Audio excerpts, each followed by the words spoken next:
Satyabama Institute of Science and Technology. விண்மீன்களுக்கானது மட்டுமல்ல, உலக நாடுகளின் போர்க்களமுமாகிறது.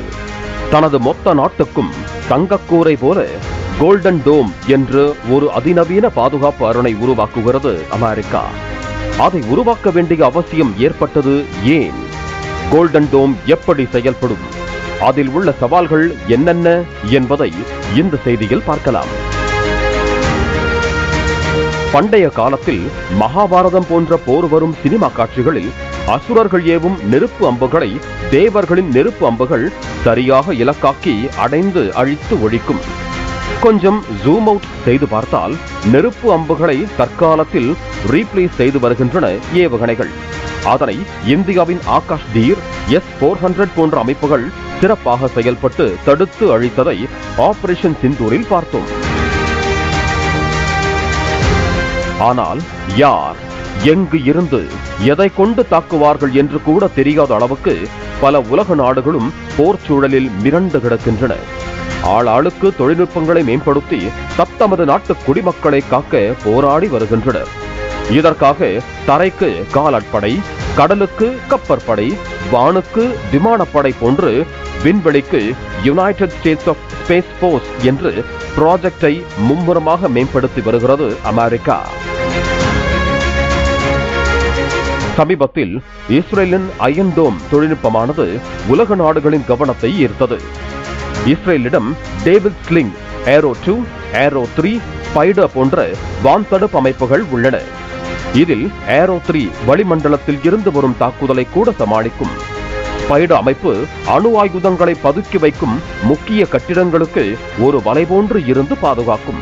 ஆனால் அந்த அயன் டோம் தொழில்நுட்பமே கடந்த அக்டோபர் 7 20 நிமிடங்களுக்குள் 5000 ஏவுகணைகளை ஹமாஸ் இஸ்ரேலை நோக்கி ஏவிய போது தடுமாறி போனது. இதனால் இந்த ஆண்டு இறுதிக்குள் அயன் பீம் என்ற லேசர் தொழில்நுட்பத்தில் தங்கள் நாடு முழுமைக்குமான பாதுகாப்பு கூரையை அமைக்க முடிவெடுத்திருக்கிறது இஸ்ரேல். அதன்படி ஒவ்வொரு ஏவுகணைக்கும் தனித்தனியாக அழிக்கும் செலவு இருக்காது. பெரும் சேதமின்றி வெறும் 0 செலவில் அனைத்து வகையான ஏவுகணைகளையும் தடுக்கும் தொழில்நுட்பம் கொண்டதாக அமையக்கூடும். நியூ ஜெர்சி சைஸில் உள்ள இஸ்ரேலே இவ்வளவு மெனக்கெட்டு தங்கள் நாட்டை பாதுகாக்கும் போது அமெரிக்கா சும்மா இருக்குமா என்ன? எனவே இது மிக டேஞ்சரான உலகம்.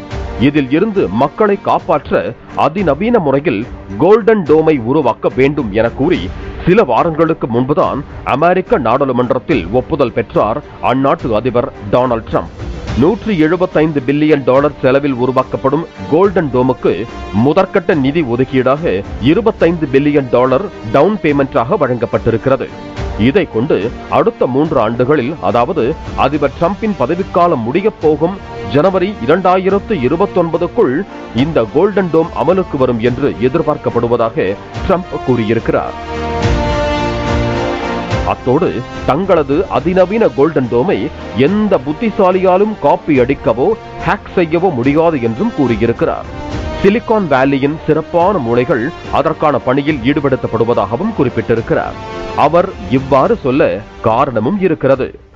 ஏற்கனவே அமெரிக்காவின் முன்னாள் அதிபரான டொனால்ட் ரீகன் 1983ஆம் ஆண்டு ஸ்டார் வார்ஸ் என்ற திட்டத்தின் கீழ் இதே போன்ற ஒரு விண்வெளி தடுப்பு அமைப்பை விண்வெளியிலிருந்து செயல்படுத்த திட்டமிட்டார். ஆனால் தொழில்நுட்ப பற்றாக்குறையால் அதை எதிரிகள் ஈஸியாக ஸ்பூஃப் செய்யும் வகையில் அமைந்து போனது. கோல்டன் டோமுக்கான அவசரம் என்ன? அமெரிக்காவோடு பெரும்பாலும் ஒத்து போகாது முரண்பட்டு நிற்கும் நாடுகளான சீனா, ரஷ்யா போன்றவை ஃபாப்ஸ் என்ற பிராக்ஷனல் ஆர்பிட்டல் பம்பார்ட்மெண்ட் சிஸ்டமை மேம்படுத்தி வருகின்றன.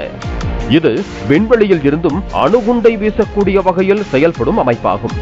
இது சமீப காலமாக அமெரிக்காவின் தூக்கத்தை களையச் செய்திருக்கிறது. எனவேதான் அமெரிக்கா தற்போது அவசரமாக விண்வெளி ஸ்பேஸ் போர்ஸை தீவிரமாக மேம்படுத்துகிறது. ஏற்கனவே உள்ள விண்வெளி போர்ஸ் ஆனது பிற நாடுகள் தங்கள் நாடுகளின் சேட்டலைட்டை கடந்து செல்லும் போதே அதிலிருந்து கனெக்ட் செய்யப்பட்டு தரவுகளை திருடி அதை டேமேஜ் செய்ய அனுமதிக்காமல் தடுப்பதற்காக செயல்பட்டு வருகிறது. தற்போது கோல்டன் டோமுக்காகவும் அது கூடுதலாக உழைக்கும். கோல்டன் டோம் எப்படி செயல்படும்? அமெரிக்காவின் சேட்டலைட்டுகள் வானில் உலா வந்தபடியே பூமியில் இருந்து ஏதேனும் பிரைட் பிளேம் அதாவது பிரகாசமான நெருப்பு பிழம்பு உருவாகிறதா என்று சென்சார் கொண்டு கண்காணிக்கும். அவ்வாறு கண்காணித்த பிறகு இது 4 வகைகளில் ஏவுகணைகளை தடுத்தழிக்கும். ப்ரீ லான்ச், ஏதேனும் ஒரு ஏவுகணையோ ட்ரோனோ அமெரிக்காவை நோக்கி லான்ச் ஆகும் முன்னதாகவே சென்சார் மூலம் ஐடென்டிஃபை செய்து தடுக்கப்படும்.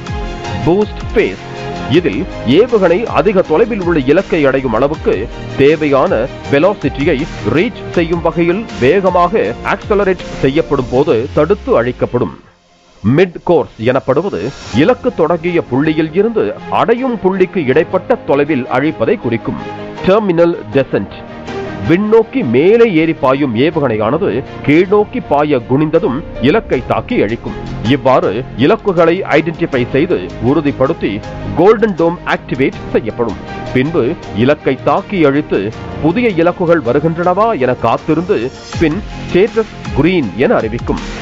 இவ்வாறு அச்சுறுத்தல் கண்டறியப்பட்ட நொடியில் இருந்து அச்சுறுத்தல்கள் அனைத்தும் முறியடிக்கப்பட்ட பின்பு ஸ்டேட்டஸ் கிரீன் என அறிவிக்கப்படும் வரை அமெரிக்க நகரம் எப்படி எவ்வித சலனமும் இன்றி நிம்மதியாக உறங்கும் என லாக்ஹீட் மார்டின் வீடியோ வெளியிட்டிருக்கிறது. அமெரிக்க அதிபர் டொனால்ட் டிரம்பின் அறிவிப்புப்படி உலகில் மறுமுனையில் இருந்து வரும் ஏவுகணையை கூட துல்லியமாக தாக்கி அழிக்கும் என்று கூறியிருக்கிறார். அத்தோடு உலகின் எந்த மூலையையும் குறிவைத்து 1 மணி நேரத்தில் இலக்காக்கி அழிக்க முடியும். அணு ஆயுதம் தாங்கிய ஏவுகணைகளோ சாதாரண ஏவுகணைகளோ எது வந்தாலும் கூட இது துல்லியமாக செயல்படும் என அமெரிக்க ஸ்பேஸ் போர்ஸ் ஜெனரல் மைக்கேல் கெட்லின் கூறியிருக்கிறார். கோல்டன் டோமுக்கான சவால்கள் என்னென்ன? ஹைப்பர்சானிக் ஏவுகணைகளின் பின் விளைவுகளே கோல்டன் டோமுக்கான சவால்களாக கருதப்படுகின்றன. ஒலியின் வேகத்தை விட 5 முதல் 20 மடங்கு வரை அதிவேகமாக சீறி பாயும் ஹைப்பர்சானிக் ஏவுகணைகள். அதிவேகத்திற்காக இதில் 2000 டிகிரி சென்டிகிரேட் அளவுக்கு அதிக வெப்பம் உருவாகும். 1670 டிகிரி சென்டிகிரேடுக்கு மேல் சென்றால் டைட்டானியம் கூட உருகிவிடும். இவ்வாறு அதிக வெப்பத்தின் காரணமாக வெளிப்படும் வெப்ப மூலக்கூறுகள் விண்வெளியில் உள்ள துகள்களோடு சேரும் போது அதில் இருந்து பிளாஸ்மா போன்ற மேகம் உருவாகும். இது சேட்டலைட் கம்யூனிகேஷனை மட்டுமே நம்பி செயல்படும் கோல்டன் டோமின் கம்யூனிகேஷனில் சில சவால்களை ஏற்படுத்தக்கூடும் என்று சொல்லப்படுகிறது. அணு தாக்குதலில் இருந்து கூட பல தலைமுறைகளுக்கும் இது மக்களை காக்கும் என ஸ்ட்ராங்காக அமெரிக்க பாதுகாப்புத்துறை அமைச்சர் பீட் ஹெக்ஸெட் நம்பிக்கை தெரிவித்திருப்பதால் இந்த சவாலையும் சிலிகான் வேலியின் சிறப்பான மூலைகள் முறியடிக்கும் என நம்பப்படுகிறது.